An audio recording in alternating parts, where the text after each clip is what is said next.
NEET physics most expected MCQ সিরিজে nuclear chapter থেকে আজ এমন কিছু এমসিকিউ নিয়ে আলোচনা করব যেগুলো বিগত বছরে ঘুরিয়ে ফিরিয়ে বারবার পরীক্ষায় এসছে। তাহলে এবারেও নিশ্চয়ই তার কোনো ব্যতিক্রম হবে না, এবারেও এখান থেকে এক দুটি কোশ্চেন অবশ্যই নিট পরীক্ষায় থাকবে। তাহলে আমরা আজকে যে আলোচনা করব এই আলোচনার মধ্যে তোমরা প্রিভিয়াস ইয়ারের কোশ্চেনের সলিউশন পেয়ে যাবে, আর এখানে কিছু শর্টকাট ট্রিক্স বলে দেবো যেগুলো লাগালে ওই প্রবলেমগুলো প্রায় 30-40 সেকেন্ডের মধ্যে সলিউশন করা যাবে। আর যেখানে সাধারণত ভুল হয় সেগুলো বারবার হাইলাইট করব, গুরুত্ব সহকারে আলোচনাটিকে প্রথম থেকে শেষ পর্যন্ত দেখবে, তাহলে এইগুলো আর পরীক্ষার হলে একটাও ভুল হবে না। এখান থেকে এক দুটো কোশ্চেন অবধারিত একবারে বাঁধা হয়ে যাবে 8 নাম্বার।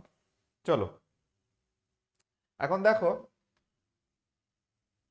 Li7 এবং হিলিয়াম-4 নিউক্লিয়াসের প্রতি নিউক্লিয়ন বন্ধন শক্তি যথাক্রমে 5.6 MeV এবং 7.06 MeV। Li7 plus proton equal ওটা থেকে হয়েছে He4। বিক্রিয়ায় নির্গত শক্তির পরিমাণ নির্ণয় করতে হবে। তাহলে এখানে ওই যে রিয়াকশনটা, এখানে শুধু রিয়াকশনটার দিকে তাকালেই হবে। এখানে এদের যে নিউক্লিয়ন প্রতি বন্ধন শক্তি এখানে দেওয়া আছে, বন্ধন শক্তি কত আছে। তাহলে এটা কি করবে, যেটা লাগাবে এখানে তৈরি হয়েছে হিলিয়াম, হিলিয়ামের নিউক্লিয়ন প্রতি বন্ধন শক্তি যেটা দেওয়া আছে 7.06, 7.06।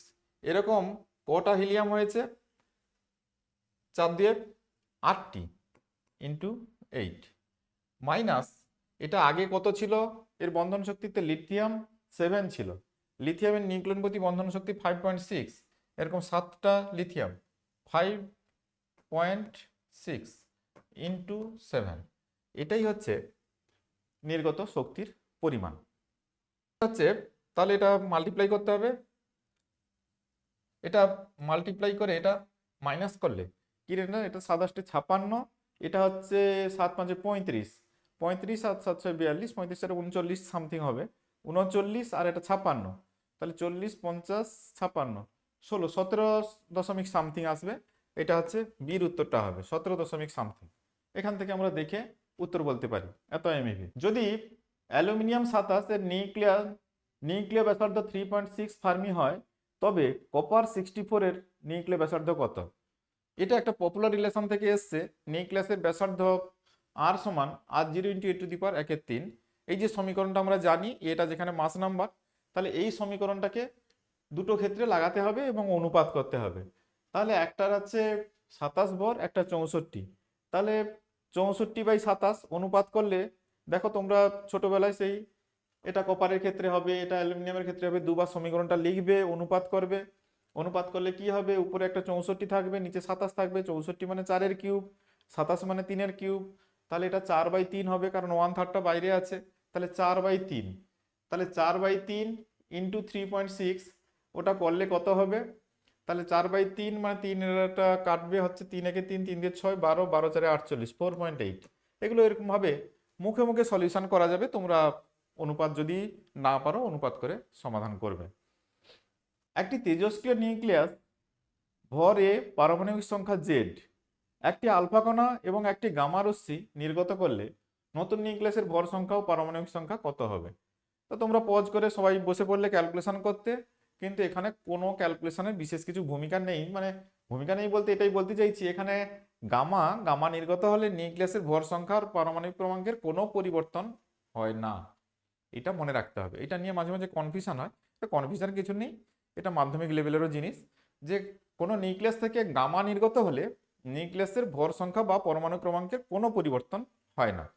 তাহলে এখানে পরিবর্তনটা কার হবে বা কি নির্গত হলে হবে? আলফা কণা নির্গত হলে নিউক্লিয়াসের ভর সংখ্যা এবং পরমাণু ক্রমাঙ্কের পরিবর্তন হবে। এবং কত পরিবর্তন হয়? নিউক্লিয়াসের ভর সংখ্যা 4 একক কমে আর পরমাণু ক্রমাঙ্ক 2 একক কমে। তাহলে এ ছিল A-4 হবে, আর জেডটা থাকলে Z-2 হবে, অর্থাৎ অ্যান্সার বি হবে কারেক্ট। একটি তেজস্ক্রিয় পদার্থের অর্ধায়ে 30 মিনিট, ভালো কথা। ওই পদার্থের 40% ক্ষয় থেকে 85% ক্ষয় হতে কত সময় লাগবে? 40% ক্ষয় থেকে 85% ক্ষয় হতে কত সময় লাগবে? আরে বাবা, যে ক্ষয় হয়ে গেছে সেটা নিয়ে আমার দেখার দরকার নেই, কতটা আছে সেটা দেখো, কতটা আছে। তাহলে প্রথম ক্ষেত্রে 40% ক্ষয় হয়েছে, তার মানে কত পার্সেন্ট আছে? তাহলে 60% আছে। আর 85% দ্বিতীয় ক্ষেত্রে ক্ষয় হয়েছে, কত পার্সেন্ট আছে? 15% আছে। তাহলে যাচ্ছে কোথায়? 16% থেকে 15%। রিমেনিং পার্টটা দেখতে হবে। আরে যে ক্ষয় হয়ে গেছে মানে মরে গেছে, মরা জিনিস নিয়ে লাভ নেই, যেটা বেঁচে আছে সেই দিকেই তাকাও। তাহলে বেঁচে আছে, এটা 60% বেঁচে আছে প্রথম ক্ষেত্রে, দ্বিতীয় ক্ষেত্রে 15% বেঁচে আছে। তো এখানে তোমরা সবসময় ক্যালকুলেশন করার চেষ্টা করবে এরকম একটা সূত্র দিয়ে, সূত্র এরকম একটা সমাধান করতে গেলে টোটাল 3 ঘন্টা ওখানেই কেটে যাবে। তাহলে আর অন্যান্য সাবজেক্টের কোনো এমসিকিউ করতেই হবে না, এটা নিয়েই কাটিয়ে দিলে হয়ে যাবে। কিন্তু এখানে শর্ট ট্রিক সবসময় লাগাবে। এখানে দেখে নেবে যে কত পার্সেন্ট ছিল আর কত পার্সেন্ট বাকি আছে। আগে ছিল 60%, এখন আছে 15%। তাহলে সিম্পলি ভাগ করে দেবে 16, এটাকে তাহলে কত গুণ কমে যাবে? তাহলে এটাতে ছিল 60%, পরে আছে 15%। তাহলে এখানে অক্ষত পরমাণুর সংখ্যার যেটা অনুপাত যেটা দেখতে পাচ্ছি, এখানে 4 টাইমস আছে, 4 টাইমস আর রিমেনিং। এখানে ছিল 4 টাইমস বেশি, পরে আছে 4 টাইমস কম। এই রেশিওটা দেখতে হবে, এটাকে 2 পাওয়ার আকারে সাজিয়ে নিতে হবে। তাহলে এখানে 2 স্কোয়ার হবে। এখানে শর্ট ট্রিক্স এই জন্য দিয়েছি, দেখো যদি অক্ষত পরমাণুর সংখ্যার অনুপাত এটা 2n হয়, তাহলে সময় কত লাগবে? সময় এখানে তাহলে টাইম t = এইটা যেটা থাকবে এটা ইন্টু হাফ লাইফ, এটা সহজে করে দেবে। তাহলে এইটা সময়, এটা 2n আকারে থাকলে ওই এনটা সামনে লিখবে আর অর্ধায় গুণ করবে, অর্ধায় 30 দিন মানে 30 মিনিট মনে হয় দেওয়া আছে। তাহলে এখানে এখানে 2 × 30, তাহলে কত হবে? 60 মিনিট হবে। সহজেই উত্তর। আর ওটা দিয়ে করলে এক্সপোনেনশিয়াল টার্ম রয়েছে, ওখানে সলিউশন করতে গেলে অনেক সময় লাগবে, ওটা দিয়ে করাটা তো সহজ হবে না। নেক্সট, আচ্ছা এটা যদি পরিষ্কার না হয় এরকম আর একটা প্রবলেম আমি দেখিয়ে দিচ্ছি। দেখো এটাও নিটে পড়েছে, বারবার রিপিটেড কোশ্চেন, নিট এবং জিতেও পড়েছে।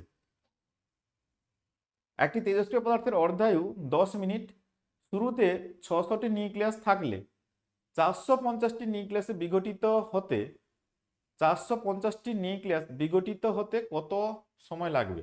তাহলে 450টা বিঘটিত হয়েছে, তাহলে আছে কতগুলো? 450টি নিউক্লিয়াস বিঘটিত হয়েছে, আছে তাহলে তাহলে 600টার মধ্যে 450টা বিঘটিত হয়ে গেছে, মরে গেছে, ছেড়ে দাও ওদের। তাহলে আর কত আছে? তাহলে 150টা। তাহলে এখানে 600, তাহলে এন এর ভ্যালু কত হবে? এখানে 150, তাহলে 600/150 হলে 4 হচ্ছে। তাহলে এখানে কত গুণ আমি ওটা দেখে নিলাম, 4 মানে এখানে এটাকে এভাবে লেখার দরকার নেই, এটা তাহলে কত গুণ দেখে নিচ্ছি, তাহলে 2 স্কোয়ার। তাহলে টাইম t = 2 × অর্ধায়ু, অর্ধায়ু মানে 10 মিনিট, তাহলে এটা হবে 20 মিনিট। 20 মিনিট সময় লাগবে। একদম ইজি ক্যালকুলেশন, শর্ট ট্রিক্স লাগাবে, একদম ইজি ক্যালকুলেশন হয়ে যাবে। এই শর্ট ট্রিক্সটা সচরাচর এগুলো বইতে থাকে না, তোমরা ভালো করে এগুলো একটু খাতায় নোট রেখে দেবে, তাহলে কিন্তু এই প্রবলেমগুলো সলিউশন করতে সুবিধা হবে। এটা 20 মিনিট হবে। এখানে একটা বিশাল বড় গ্রাফ দেখছি, তো এটা মাস নাম্বার ভার্সাস নিউক্লিয়ন প্রতি বন্ধন শক্তি, যেটা তার লেখচিত্র এরকম হয় আমরা জানি। একটি নিউক্লিয়াসের বন্ধন শক্তি আসলে কিসের পরিমাপ? নিউক্লিয়াসের বন্ধন শক্তি, বন্ধন শক্তি থেকে এখানে কি দিয়েছে, অপশন কি আছে? It's mass, it's stability, it's charge, it's radius. তাহলে নিউক্লিয়াসের এই যে ভর সংখ্যা এবং নিউক্লিয়ন প্রতি বন্ধন শক্তির লেখচিত্র থেকে আমরা নিউক্লিয়াসের স্টেবিলিটি ব্যাখ্যা করতে পারি। এর থেকে নিউক্লিয়াস সংযোজন, বিভাজন এগুলো সব ব্যাখ্যা করা হয়, অর্থাৎ নিউক্লিয়াসের স্টেবিলিটি সম্পর্কে ধারণা পাওয়া যায়। অর্থাৎ এক্ষেত্রে বি এর অপশনটি কারেক্ট হবে। নেক্সট, এখানে একটি লিথিয়াম নিউক্লিয়াসের ভর তার নিউক্লিয়নগুলোর ভরের সমষ্টির চেয়ে এত কম, 0.042 অ্যাস্ট্রোনমিক্যাল ইউনিট বা ইউ কম, নিউক্লিয়াসটির প্রতি নিউক্লিয়ন বন্ধন শক্তি কত? তাহলে নিউক্লিয়ন প্রতি বন্ধন শক্তি বের করতে বলেছে। তাহলে এখানে ভর ঘাটতি যেটা বা ভর ত্রুটি যেটাকে আমরা বলছি, এখানে কত দেওয়া আছে? 0.042 ইউ। তাহলে এর জন্য কত শক্তি তৈরি হয় সেটা আমরা যদি জেনে নিতে পারি, আমরা জানি 1 ইউ এর তুল্য শক্তি 931 MeV। তাহলে এই পরিমাণ ভরের জন্য তুল্য শক্তি কত হবে? তাহলে সাধারণ সূত্র কি, ডেল্টা এম যদি ওই ঘাটতির পরিমাণটা হয়, তার সঙ্গে 931 গুণ করবে, এটাই হচ্ছে তুল্য শক্তি হবে। আর তাকে আমরা যদি ভর সংখ্যা দিয়ে ভাগ করে দিই তাহলে নিউক্লিয়ন প্রতি বন্ধন শক্তি পাওয়া যায়। এটা সাধারণ সূত্র, এ নিয়ে কোনো সমস্যা নেই। কিন্তু মুশকিলটা এটা, তাহলে এখানে দেখো 0.042 একটা ছোট্ট ইউনিট, মানে পরিমাণটা কম, তার সঙ্গে 931 গুণ করতে হবে। গুণ করতে গেলে এখন 2-3 মিনিট সময় কেটে যাবে। তাহলে ও তো চলে গেল 3-4টে প্রশ্নের একবারে সময় কেটে খেয়ে নিয়ে চলে গেল। যদিও হয়তো সেটাতে ভুল হবে না, আমি ভুলের কথা বলছি না, কিন্তু আরও তাড়াতাড়ি কি করে করা যায় সেটা আমরা দেখব। তাহলে ওইটার সঙ্গে তাহলে পূর্ণ সংখ্যায় 931 না গুণ করে যদি আমরা 1000 গুণ করে দিই তাহলে কিন্তু গুণটা বেশ সহজ হয়ে যাবে। দেখো এটার সঙ্গে 1000 যদি গুণ করি তাহলে এটা কত হবে? অনলি 42 হবে, 42। আর এখানে ভর সংখ্যা কত? 7। তাহলে 42/7, তার মানে অ্যাপ্রক্স 6 MeV পার নিউক্লিয়ন, মানে নিউক্লিয়ন প্রতি বন্ধন শক্তির মান হবে 6। তাহলে 6 এর কাছাকাছি যে উত্তরটা থাকবে, কিন্তু 6 হবে না, যদি ওটা 931 হতো একটু কম হবে, তাহলে 6 এর একটু কম কোন উত্তরটা দেওয়া আছে দেখো 5.6, 5.6। তাহলে এটাই এখানে সঠিক উত্তর হবে। তাহলে একবারে ঝট করে, এটা 30 সেকেন্ডও লাগবে না, এটা 10-15 সেকেন্ডের মধ্যে উত্তর ভাবা যাবে। তাহলে এটা 931 না করে 1000 করে দেবে, দিয়ে ফর্মুলাটা সেম রাখবে। এটা হচ্ছে শর্ট ট্রিক্স, এখানে তাড়াতাড়ি হয়ে যাবে। এরপরে দেখো নিউক্লিয় বিভাজন প্রক্রিয়ায় 0.1% ভর শক্তিতে রূপান্তরিত হয়। তাহলে 1 কেজি ভরের বিভাজনে নির্গত শক্তির পরিমাণ কত হবে? তাহলে 1 কেজি ভরের বিভাজনে শক্তির পরিমাণ কত হবে? তাহলে এটা যদি এই যে সমাধান করবে তাহলে তোমরা করবে কি, E = mc² করবে, m এর মান তাহলে 1 বসাবে, c আলোর বেগ বসাবে। তো ওটা বসালে তাহলে কত আসবে? সেটা হচ্ছে c² মানে 9 ইন্টু ওটা আলোর বেগ তার স্কোয়ার আছে, মানে এটা 10⁻16 জুল হবে। এটাই তো সহজ ব্যাপার, এবং এটাকে শর্ট ট্রিক্স ভাবতেও পারো। তাহলে তার কত পার্সেন্ট? 0.1%। 0.1% মানে 0.1/100, মানে 1/1000। তা 1000 করে দিলে কত হবে ওটা? তাহলে আরো 3টা শূন্য কমে যাবে ওখান থেকে, তাহলে 10⁻13 হবে। এই নিউক্লিয়াসের বিভাজন সম্ভব কারণ এদের প্রতি নিউক্লিয়ন বন্ধন শক্তি। আচ্ছা, ভারী নিউক্লিয়াসের বিভাজন কেন সম্ভব? দেখো ওই যে বাইন্ডিং এনার্জির যে গ্রাফটা ছিল না, ভর সংখ্যার সঙ্গে নিউক্লিয়ন প্রতি বন্ধন শক্তির যে লেখচিত্রটা, সেখানে যত ভর সংখ্যা বাড়ছে নিউক্লিয়ন প্রতি বন্ধন শক্তির মানটা ধীরে ধীরে কমে যাচ্ছে। নিউক্লিয়ন প্রতি বন্ধন শক্তির মান কমার অর্থ তার স্টেবিলিটিটাও কমছে। তাহলে এখানে যে প্রশ্ন এখানে দেওয়া আছে, ভারী নিউক্লিয়াসের বিভাজন সম্ভব কারণ এদের প্রতি নিউক্লিয়ন বন্ধন শক্তির মান ইনক্রিজ করে না, ইনক্রিজ করলে তো ওটা স্টেবল হবে, ডিক্রিজ করে, ডিক্রিজ উইথ মাস নাম্বার, আরগুলো হবে না। অর্থাৎ এখানে বির উত্তরটি সঠিক হবে। The fraction of radioactive sample that remains undecayed after t = 3t, 3t হচ্ছে হাফ লাইফ। তো এখানে যে অর্ধায়ুর 3 গুণ সময় পরে নমুনার কত অংশ অবশিষ্ট থাকবে, এখানে অনুপাত আকারে বের করতে হবে। ওটা এমন কিছু কঠিন ব্যাপারও নয়। এখানে যে ফর্মুলা, এটাও শর্ট ট্রিক্স, শর্ট ফর্মুলা, এটাও বইতে অনেক জায়গায় তোমরা দেখতে পাবে, এটা কমন ফর্মুলা। তো এখানে হাফ t/t হাফ, টির জায়গায় এখানে যদি 3t বসিয়ে দাও, 3t বসিয়ে দিলে এটা কত হবে, বা 3t হাফ বসাবে, তাহলে এটা 3 হবে। 3 মানে এটা 1-এর মানে কিউব হলে এটা 1/8 হবে, তাহলে এটা 1/8 হবে উত্তর। একদম সহজ, কিন্তু ওই ফর্মুলাগুলো মাথায় রাখতে হবে। এটা কমন ফর্মুলা, এটা কোনো আননোন ফর্মুলা নয়। আমি যেগুলো আননোন ফর্মুলা সেগুলো বেশি করে হাইলাইট করছি, আর এগুলো কমন ফর্মুলা যেহেতু তোমরা অবশ্যই আরও একবার করে মেমোরাইজ করবে এগুলো। আজকের আমাদের এখানে দেখলে বেশ কিছু গুরুত্বপূর্ণ এমসিকিউ যেগুলো বারবার পরীক্ষায় এসছে। এরকম নেক্সট ক্লাসে আরও কিছু এমসিকিউ নিয়ে ডিসকাস করব নেক্সট চ্যাপ্টারে, যেগুলো বারবার পরীক্ষাতে এসছে।